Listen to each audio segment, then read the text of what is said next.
Elvis was trying to buy a necklace when the salesman dismissed him. Not for your budget. The manager's reaction and what Elvis did next shocked everyone. It was March 8, 1971 at Tiffany & Company on Beale Street in Memphis, Tennessee. Elvis was looking for a special gift for Priscilla. Their marriage had been going through a difficult period, and Elvis wanted to do something meaningful. Something that would remind her of the early days when everything felt simple and full of promise. He decided on jewelry, something elegant, timeless, something that would show her how much she still meant to him despite all the complications that fame and distance had created in their relationship. But Elvis didn't want the usual fanfare that came with being Elvis Presley. He didn't want store managers falling over themselves. Didn't want special treatment. Didn't want photographers or crowds. He just wanted to shop like a normal person, to choose something himself, to have a quiet moment of being a husband buying a gift for his wife.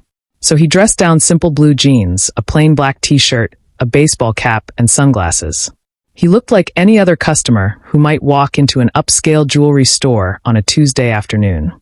At 36 years old, Elvis had put on some weight, and the casual clothes made him even less recognizable than usual. He walked into Tiffany's at around 2:30 p.m. The store was quiet, just 2 other customers browsing in the watch section and 3 staff members behind various counters. The interior was elegant with soft lighting that made the jewelry sparkle, plush carpet that muffled footsteps, and an atmosphere of refined luxury. Elvis approached one of the display cases that featured necklaces. He was looking for something specific, a piece with emeralds, Priscilla's favorite stone, something sophisticated, but not ostentatious, something that said, "I still see you," rather than, "I'm trying to buy your forgiveness." Behind the counter stood a young man in his mid-20s named Derek Phillips. Derek had been working at Tiffany's for about 6 months.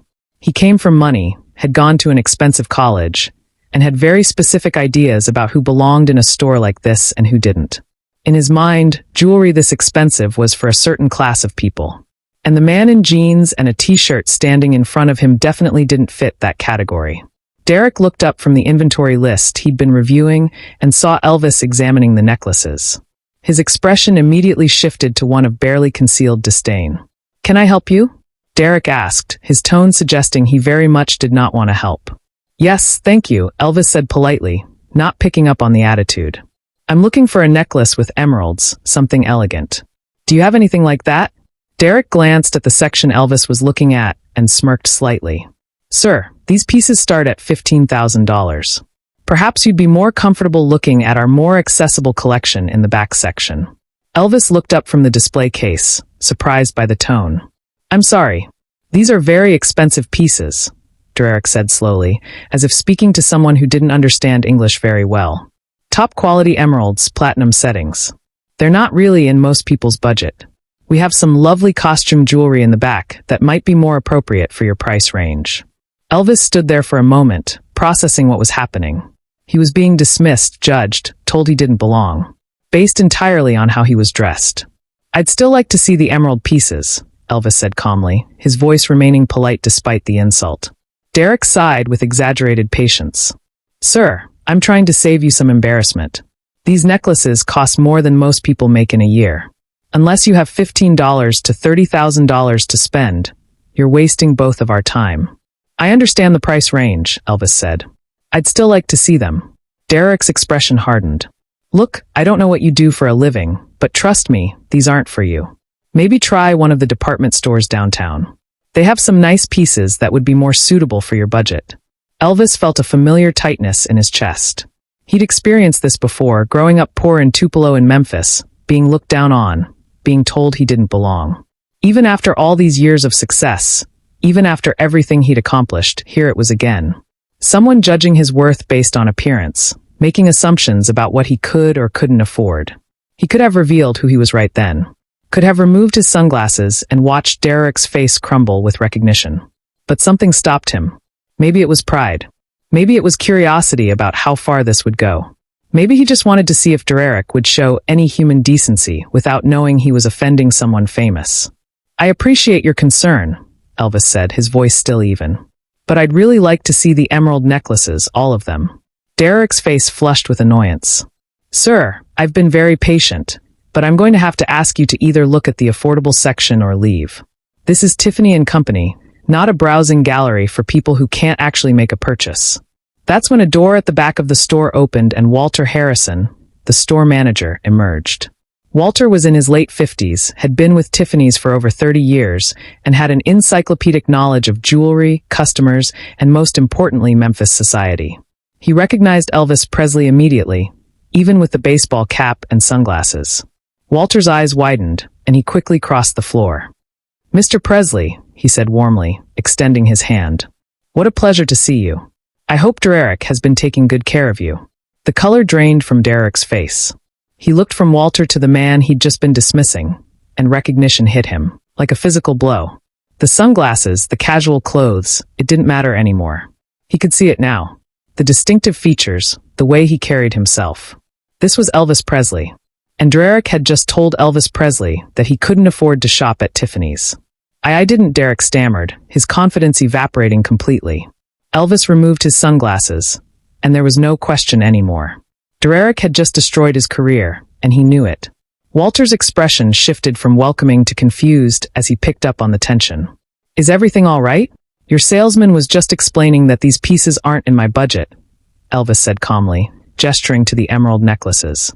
"He suggested I try the costume jewelry section, or perhaps a department store downtown." Walter's face went from confused to horrified in about 2 seconds.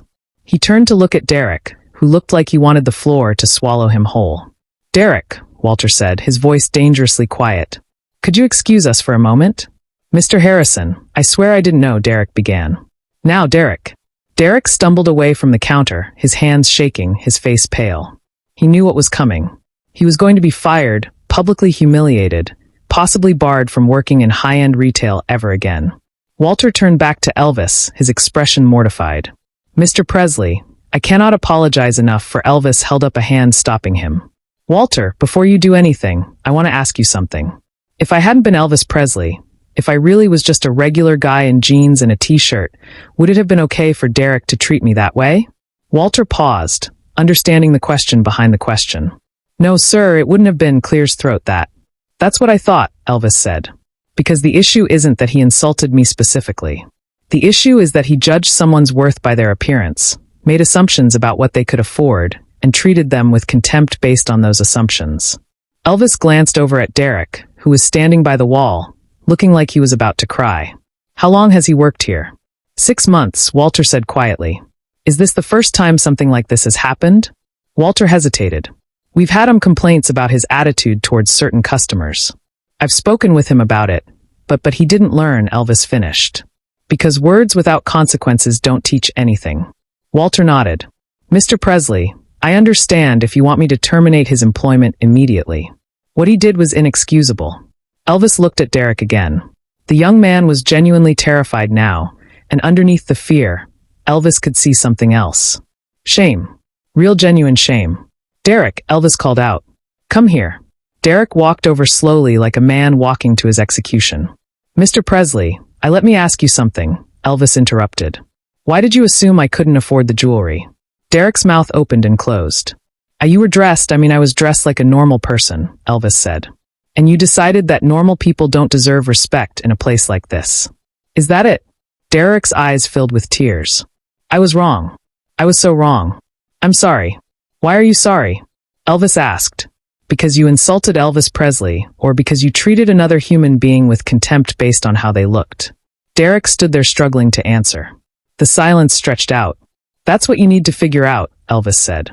"Because if you're only sorry because of who I am, then you haven't learned anything." Elvis turned to Walter. "I don't want you to fire him." Both Walter and Derek looked shocked. But Elvis continued, "I do want something from him.